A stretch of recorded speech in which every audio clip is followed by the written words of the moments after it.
എപ്പോഴും ഭർത്താവിൻ്റെ വീട്ടിലെ തന്നെയാണ് ഭർത്താവിനൊരു ഒരു ഒരു ബലമുണ്ടാവുകയുള്ളതെന്നുള്ളത്. എന്നാൽ ഇവിടെ ഭർത്താവ് ചെയ്തൊരു അബദ്ധം എന്ന് വേണമെങ്കിൽ നമുക്ക് പറയാം എന്നുള്ളത്. ഭാര്യ വിളിച്ചപ്പോൾ, കാരണം പണ്ടത്തെ കാലത്തൊക്കെ അങ്ങനത്തെ ഒരു സമ്പ്രദായം തന്നെ ഉണ്ടായിരുന്നു, ഭാര്യ വീട്ടിൽ ഭർത്താവ് സ്ഥിരതാമസമാക്കുക എന്നുള്ളത്. പക്ഷേ ഇവിടെ സംബന്ധിച്ചിടത്തോളം ജാതീയമായിട്ടുള്ള അവസ്ഥകൾ കൊണ്ട് മറിച്ച് ഈ പെണ്ണിനെ സംബന്ധിച്ചിടത്തോളം അവിടെ വേറെ ആരും തന്നെ ഇല്ല.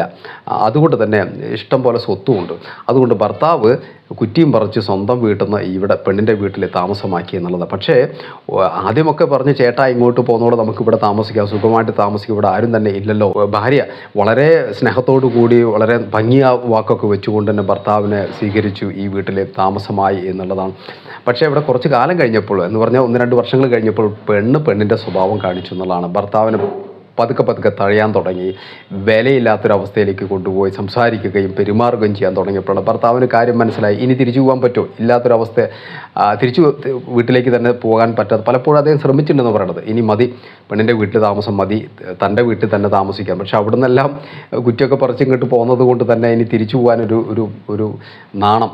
അപ്പോൾ അതുകൊണ്ട് തന്നെ ഇവിടെ പെണ്ണിൻ്റെ വീട്ടിൽ എന്താ പറയുക, വിലയില്ലെങ്കിൽ പോലും അവിടെ തന്നെ ഇങ്ങനെ ചുരുണ്ടുകൂടി നിൽക്കേണ്ട ഒരു അവസ്ഥ, ജീവിതകാലം മുഴുവൻ അങ്ങനെ തന്നെ ജീവിക്കേണ്ട ഒരു അവസ്ഥയിലേക്ക് എത്തിപ്പെട്ടു എന്നുള്ളത്. ഇദ്ദേഹത്തിന് സംഭവിച്ചത് എന്താണ്? ഇവിടെ നമ്മൾ പലപ്പോഴും ചിന്തിക്കേണ്ടത്, പെണ്ണിൻ്റെ വീട് എന്ന് പറഞ്ഞപ്പോഴും പെണ്ണിൻ്റെ വീട് തന്നെ, ആണിൻ്റെ വീടെന്ന് പറയുമ്പോൾ ആണിനൊരു ഒരു തൻ്റെ ഇടമുണ്ട്, തൻ്റെ വീടാണെന്നുള്ളത് തൻ്റെ ഇടമുണ്ട്.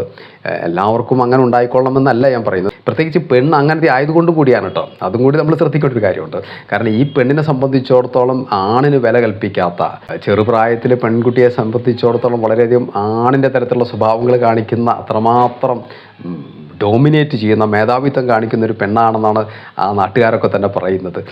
ഇദ്ദേഹം തന്നെ പറഞ്ഞൊരു കാര്യമാണ്, ഈ ഭർത്താവ് തന്നെ പറഞ്ഞൊരു കാര്യമാണ്. ഭർത്താവിനിപ്പോൾ വളരെ വലിയൊരു ദുഃഖം. കാരണം തൻ്റെ നാട്ടിൽ നിന്ന് ഇങ്ങോട്ട് പോകുന്നു, ഭാര്യ വീട്ടിലേക്ക് പോകുന്നു, പക്ഷേ ഭാര്യ ഒട്ട് സ്വീകരിക്കുന്നില്ല എന്ന് പറഞ്ഞൊരു അഭിമാന പ്രശ്നം. തനിക്ക് എന്താ പറയുക, തൻ്റെ വില നഷ്ടപ്പെട്ടു എന്നുള്ള ഒരു സങ്കടത്തിലാണ് ഇപ്പോൾ ഭർത്താവ് എന്നുള്ളത്. പക്ഷേ ഒന്നും ചെയ്യാൻ സാധിക്കില്ല. മക്കളൊക്കെയായി, ഭാര്യയാണെങ്കിൽ ഇപ്പോൾ അവിടെ ഒരു ഫലം കാണിക്കുന്നു, തനിക്കിവിടെ യാതൊരു വിലയില്ല എന്നൊക്കെയുള്ള രീതിയിൽ സങ്കടപ്പെടുന്നൊരവസ്ഥ ഉണ്ട് എന്നുള്ളതാണ്.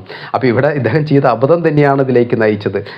അപ്പോൾ പെണ്ണിൻ്റെ വീട്ടിൽ പോയി താമസിക്കുന്നൊരവസ്ഥ വരുമ്പോൾ ഒരു 100 വട്ടം ചിന്തിച്ചിട്ട് വേണം അത് ചെയ്യാൻ എന്നുള്ളത്. കാരണം ഒന്ന്, തൻ്റെ നാട് തന്നെയായിട്ടുള്ള ബന്ധം നഷ്ടപ്പെടും.